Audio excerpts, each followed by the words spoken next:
Hello, my name is Robert Geal.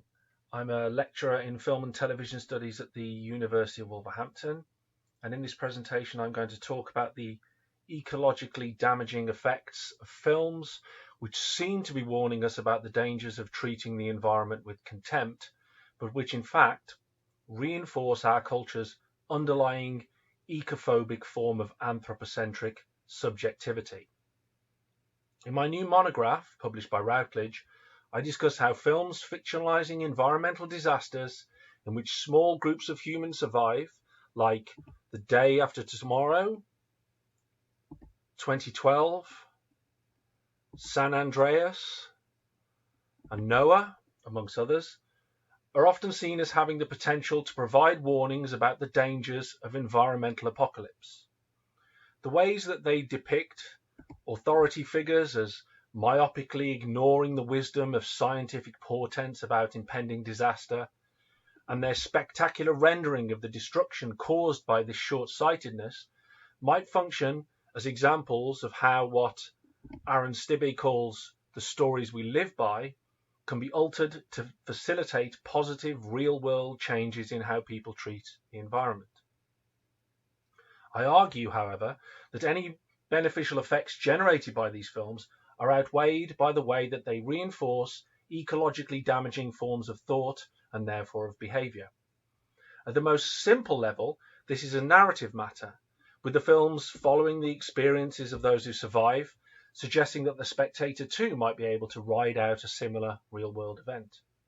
More subtly, and more significantly, however, even these ostensibly environmentally friendly films employ a particular form of film grammar which reinforces the illusion that perception grants mastery, and that, like the film's protagonists, seeing a threat on, for example, a scientist's computer screen allows that threat to be overcome. Existing ecocriticism about these films tends to make the opposite claim, as though the visceral nature of action cinema can make the threat of environmental disaster tangible.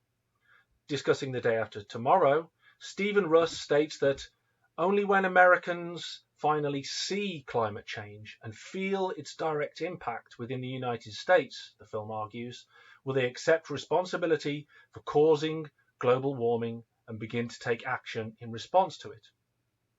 However, I am going to argue that the specific nature of this cinematic seeing, or at least seeing in the dominant type of cinema which psychoanalytic film scholars call realism, is precisely the ideological ecophobic problem. My claim that realist cinematic perception is fundamentally ecophobic is based on the synthesis of an existing claim from ecosophy and an existing claim from psychoanalytic film theory. In terms of the former, many eco-scholars will already be familiar with the idea that various forms of human culture enforce an illusory distinction between the human and the non-human, and that this dualism has facilitated ecological degradation.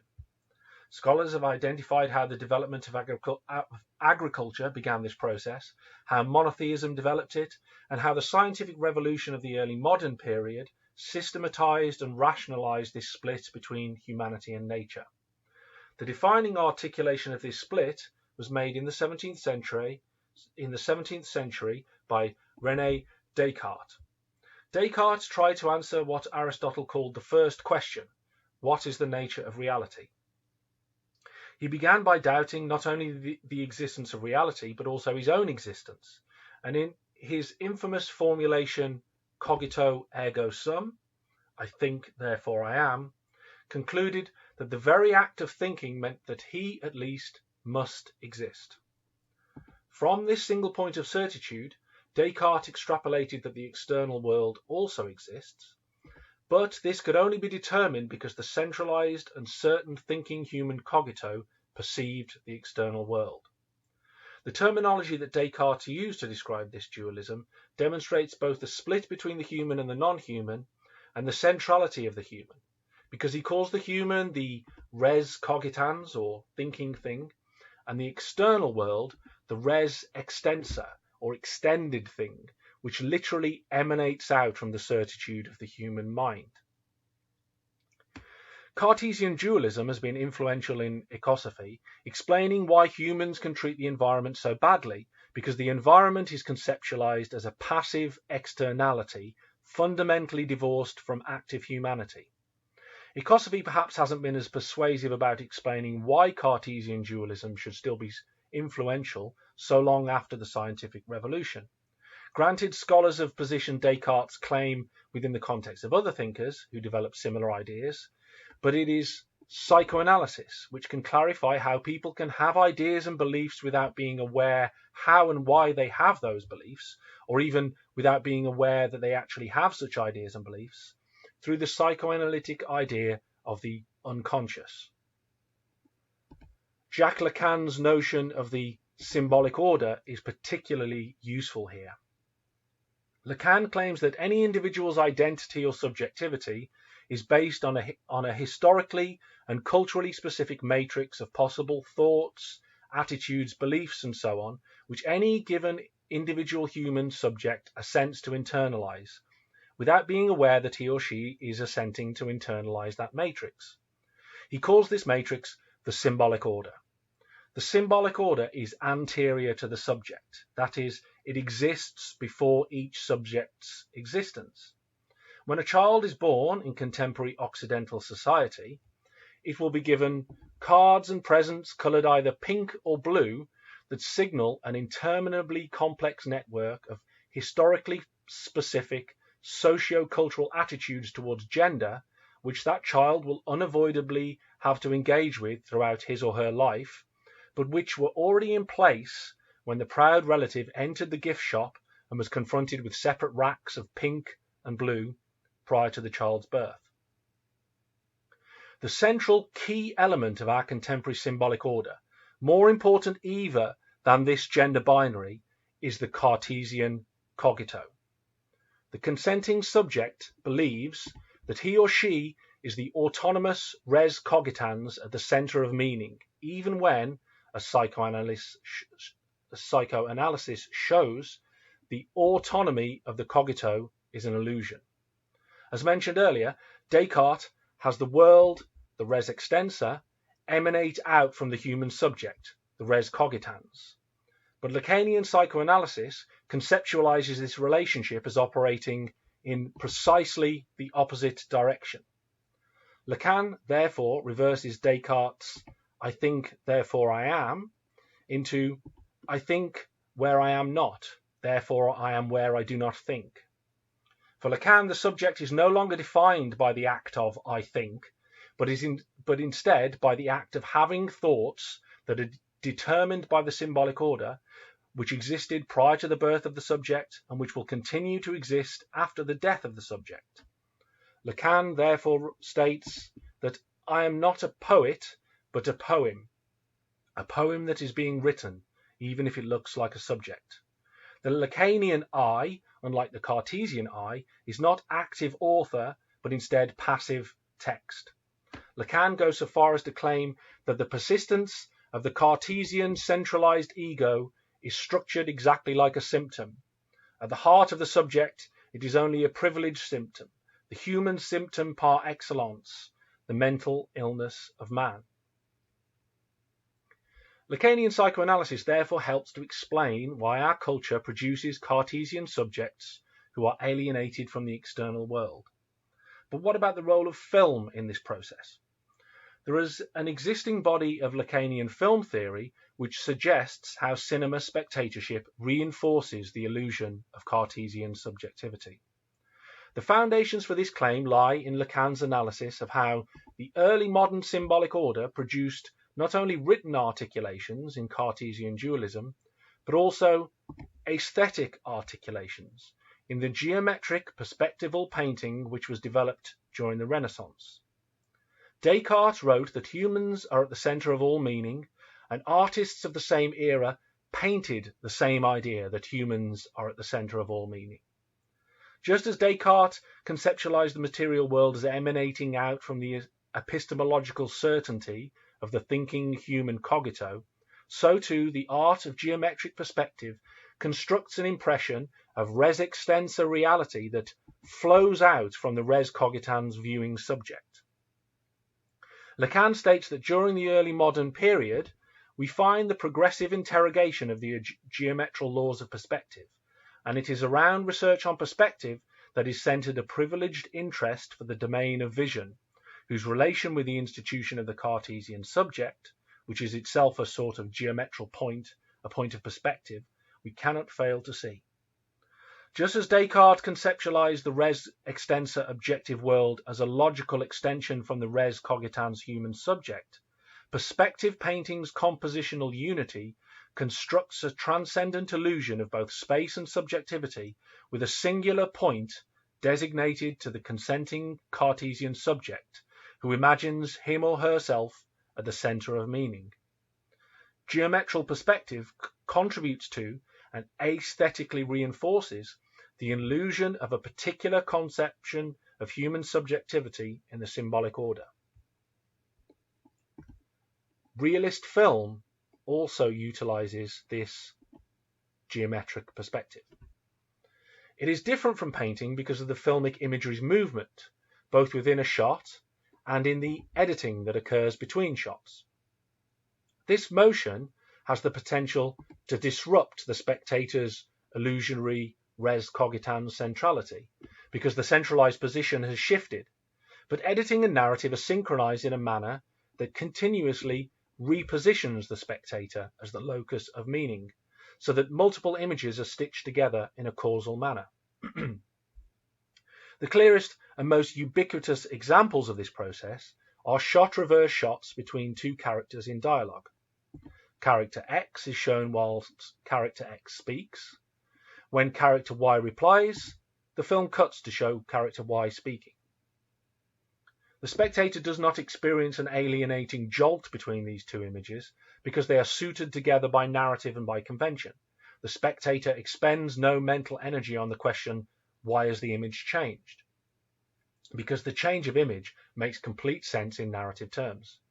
The spectator still has mastery over the res extensa images, even though they shift in a manner that should be impossible for a real-world res cogitans to observe.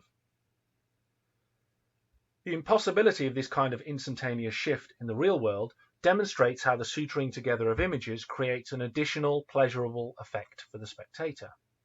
If one were to observe two people speaking in the real world, one could move between and behind them in an attempt to synchronize a vision of each interlocutor at the precise time they were speaking. In all likelihood, however, one would move rather imprecisely, training vision on one of the speakers after they had begun a reply, or lingering on them after they had finished speaking. In addition, the observed speakers would notice this strange behavior and modify their own, or interject against this contravention of social convention.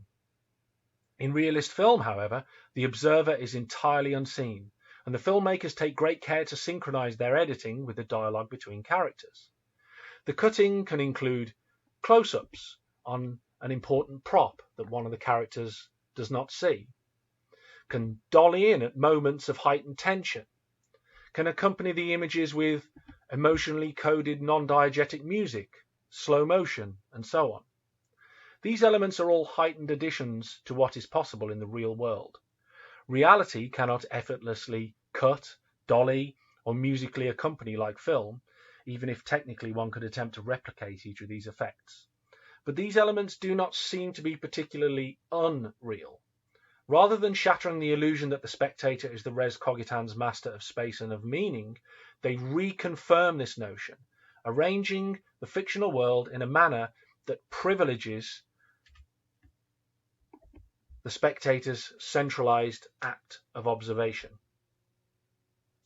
Given that I have claimed that Cartesian subjectivity is inherently damaging to the environment, realist films' privileging of centralized spectatorial perception reinforces the same Cartesian subjectivity that drives environmental destruction, even, as I'm coming to, in films which ostensibly warn about this environmental destruction.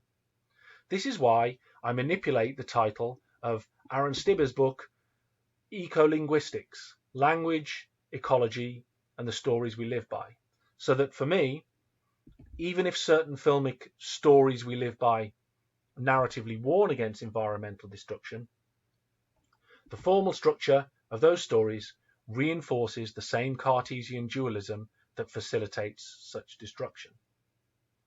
Environmental disaster films, then, utilize this same Cartesian film grammar. In addition, they raise the spectre and threat of environmental destruction only to resolve and transcend that threat. They suggest at both the narrative and formal cinematic grammatical levels that the spectator would survive a similar real-world environmental disaster. This suggestion is a fundamental illusion. Deepash Chakrabarti argues that the impending real-world environmental apocalypse will be all-encompassing. There are no lifeboats here for the rich and privileged. But ecological disaster films function as vicarious Cartesian cinematic lifeboats. At the more obvious level, this Cartesian effect is narratorial. Despite the threat of death and the fact of death for numerous other diegetic characters, the protagonists survive, or those that die compensate for the obliteration of their subjectivity by asserting certain important aspects of the contemporary cogito, such as sacrifice, to restore patriarchal family cohesion, or to ensure the wider survival of Earth's last human subjects, so that individual subjects might die, but subjectivity itself endures. In this particular example from San Andreas, the character who diverts his own escape to save a child has his sacrifice emphasized when a piece of debris becomes a stigmata through the foot. At the more subtle level, the environmental disaster film's Cartesian effect on spectating subjects is structured around the formal parameters of Cartesian film grammar. The survival of the protagonists is predicated on and structured around the centrality of their ocular perception. In The Day After Today, for example, climatologist Jacques uses a computer to model a projection of how a burgeoning ice storm caused by rapid climate change will spread. Spectators are shown this image. Jacques' son Sam is not shown the image because he is away on a high school trip to New York, but he risks his life to speak to his father on the telephone and is told not to leave the safety of the building where he is sheltering because the ice storm is coming his way. When a large group of people announce that they plan to venture out to try and find better refuge, Sam tries to warn them of the information that he and the spectator have been given. Look, look, look. Just look for a second, he implores them, privileging that which spectators have seen, but which those characters who depart, later shown frozen outside, have not. In this diegetic life or death decision, spectators are armed with more perceptual information than the doomed characters, whereas in a similar real-world life or death decision, spectators turned potential survivors would not have this perceptual information. The cinematic illusion makes this decision simple, suggesting that the spectator would also make the right choice in the similar real-world situation, even though the information necessary to make this decision is predicated on a privileging of perception that would not be possible in that comparable real-world situation. Even more ideologically significant is the way that this ocular centrality not only means that environmental disaster films have narratives where protagonists see the opportunities for survival which the doomed masses do not, but also means that these films have protagonists who see the spectacular devastation unfold as they escape to safety. Both forms of this perceptual act are vicariously shared with spectators. In 2012, for example, spectators are granted close-ups of the props which show protagonists how they might survive the impending threat of vast earthquakes which will soon strike. And spectators share the protagonist's view of the devastation around them through point-of-view shots. Spectators even transcend the protagonist's view through reverse shots, showing the character's awe, and through godlike, unattributed images that whirl around the devastation in order to capture its full spectacular majesty. These effects do not mean that spectators believe they are really surviving a genuine environmental disaster. The effects do, however, make two more subtle suggestions to spectating Cartesian subjects. First, like the protagonists, spectators might speculate that they could also survive any potential real-world disaster or apocalypse. After all, despite the fact that more people are shown being killed in 2012 than are depicted surviving, spectators are linked to those survivors rather than the victims, ant-like victims, as discussed previously. However, the efficacy of this first effect is limited in a number of ways. Spectators might not directly ask themselves how they would react in a similar situation to the protagonists, might not consider themselves particularly heroic and resourceful, especially in contradistinction to the physicality of certain protagonists, or spectators might have a certain pragmatism about the mathematical odds against survival. More significant, more subtle, and more pervasive is the second effect of the aforementioned vicarious spectatorial survival. This is the formal component, organized around, quite literally, the perceptual centrality of the Cartesian subject. Spectators, like the protagonists, are privileged in terms of seeing the threat of and the spectacle of environmental devastation. Spectators share the protagonist's centrality, visually provided the information that will facilitate survival, which is unseen by the devastation's passive victims. The formal structure of film narration here provides protagonists and spectators with a survival mechanism rooted in the illusory perceptual centrality of the res cogitans, the very same illusory centrality which threatens environmental apocalypse through its destructive human, non-human dualism.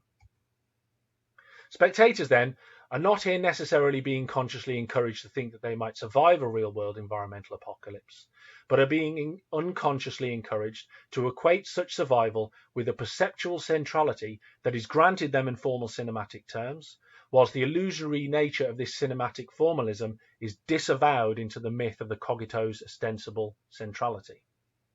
This form of environmental disaster film privileges survival, whilst it simultaneously privileges the same oculocentrism that facilitates real-world environmental degradation. These films raise the threat of environmental disaster only to locate the transcendence of such disaster in the same illusory subjectivity which threatens such real-world disaster in the first place. Slavoj Žižek, discussing the unconscious gap between how contemporary culture understands and responds to the threat of real-world environmental apocalypse, states that we know the ecological catastrophe is possible, probable even, yet we do not believe it will really happen. In terms of the oculocentrism privileged in environmental disaster films, I would extend Žižek's distinction one stage further. In these films, even if we believe it will really happen, we do not believe it will really happen to us.